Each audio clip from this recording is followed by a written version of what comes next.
Hi, good day and assalamualaikum po ma'am. I am Rajia Asadula at ang napili ko pong tula ni Dr. Rosa Rizal ay ang Goodbye to Leonor. Alam naman po natin na si Leonor po Rivera ang pinakauna or first love ni Dr. Rosa Rizal. Nag-met po sila nung siya pa ay 14 years old at kapitbahay niya lang po ito.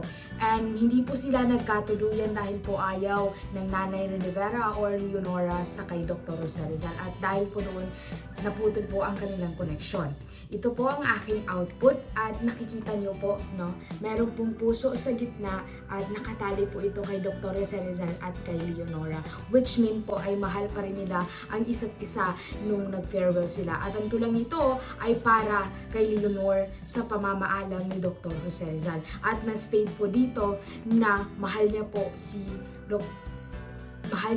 Leonor at nasasaktan siya sa farewell po na ginawa niya.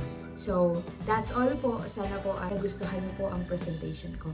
Maraming salamat and magandang araw po, ma'am.